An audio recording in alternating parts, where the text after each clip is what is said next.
All right, ladies and gentlemen, boys and girls, children of all ages, fellow Pandemonium travelers, this is Seattle Pandemonium Shutdown, day 228 by my count. Oh boy, what's shaking? What's shaking and baking?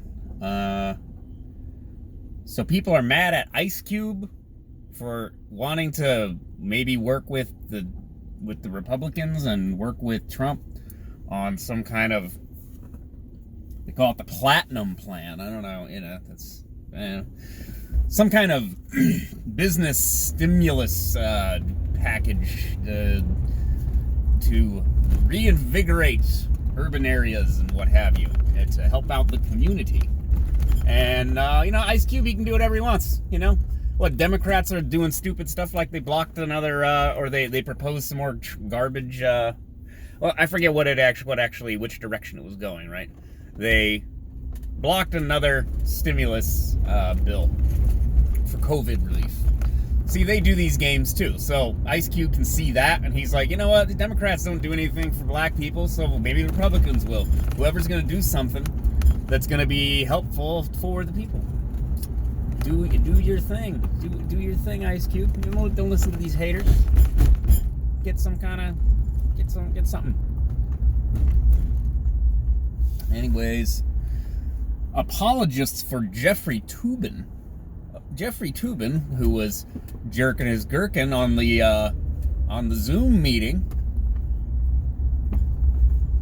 has not been fired as far as I know. He's been suspended, and then there's all these people saying, "Oh, you're just being a prude. It's our discomfort with masturbation is the real issue," and it's just Louis C.K. eye roll gif. I mean, come on.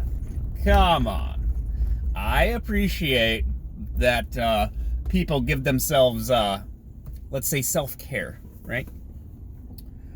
But it was a work meeting. It's the same concept as if he just whipped it out in a meeting in person. The same thing. He's supposed to be listening to work, watching the live streams, listening to his colleagues, engaging with the call, and what's he doing? Rubbing one out. Come on. There should be consequences for this kind of thing, because it's at the very least just shirking your responsibilities. Anyways. What else is going down? We got, so I just replied to the tweet a few minutes ago. Rudy Giuliani says that they have this copy of this Hunter Biden laptop, and they're gonna drop some more stuff from it, and it's just kind of, I just said pitter patter, like I'm tired of this ticking and talking. I'm tired of this. The scandal is coming. We've been doing this for years, and it just, give me some, drop something that sends someone to jail. So just something, and not like General Flynn getting caught in a perjury trap or something. I mean, they're alleging pedophilia and like incest and all kinds of, goodness, don't tease. We're going to go downtown. I mean, we are downtown. Don't tease me with all this salaciousness, right? Is that the right word? Salaciousness? Anyways. So, this is what the emails allege. The emails allege that basically Joe Biden was taking money was getting a cut of Hunter's money that Hunter was getting from the Chinese. Okay, fair enough. I mean, show me the goods. And I can't just have a screen cap of an email. You know what I mean? Like we need an investigation, I suppose, is what everybody's always saying. But apparently our intelligence agencies and stuff can't even investigate properly. So there's that.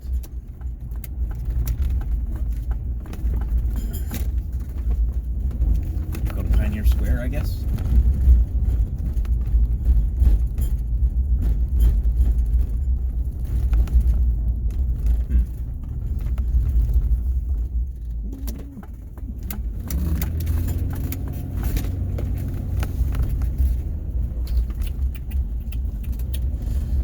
See?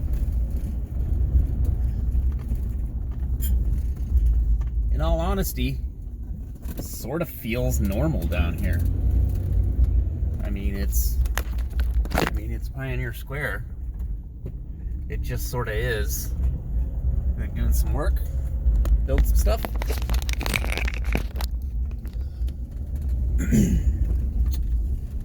Yeah, what else is going down? Well, speaking of Rudy Giuliani, this is ridiculous.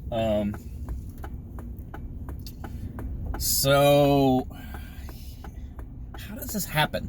So he managed to get into the new Borat movie, right? Borat 2, the sequel or whatever it's called. And because people are idiots and we live in hell, a still image of Rudy Giuliani comes out. He's laying back on a bed. He's in a suit, and he looks like he has a hand down his pants. Now there appears to be a young lady standing in front of him. She's wearing like a dress, you know. And she's a blonde girl. And the story is... God. The story is Giuliani was allegedly going to have sexy times with a lady he thought was underage. But that's not even true. He didn't think she was underage.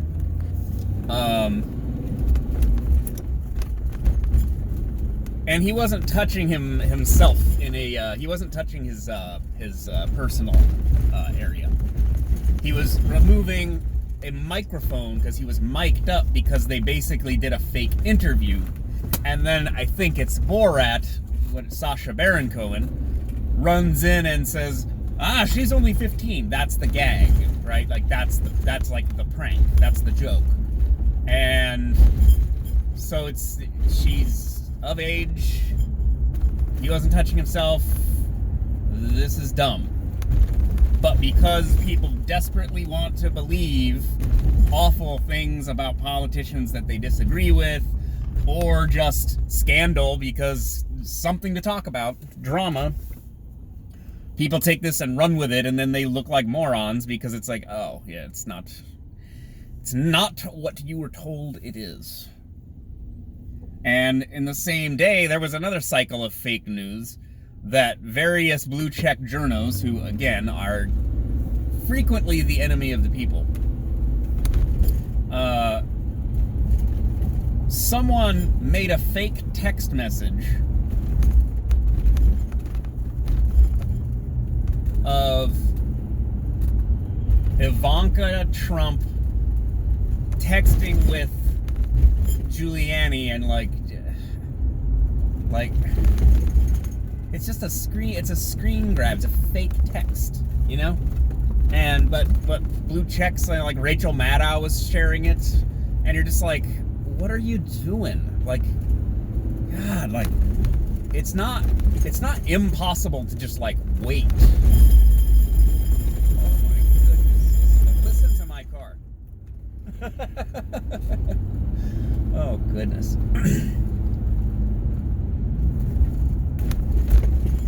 It's not that hard to wait for confirmation, wait for just a basic debunk, wait for, just this addiction to this. So it's like the ticking and the talking thing, right? I am over ticking and talking. Because you just get strung along by I almost said journalists. They're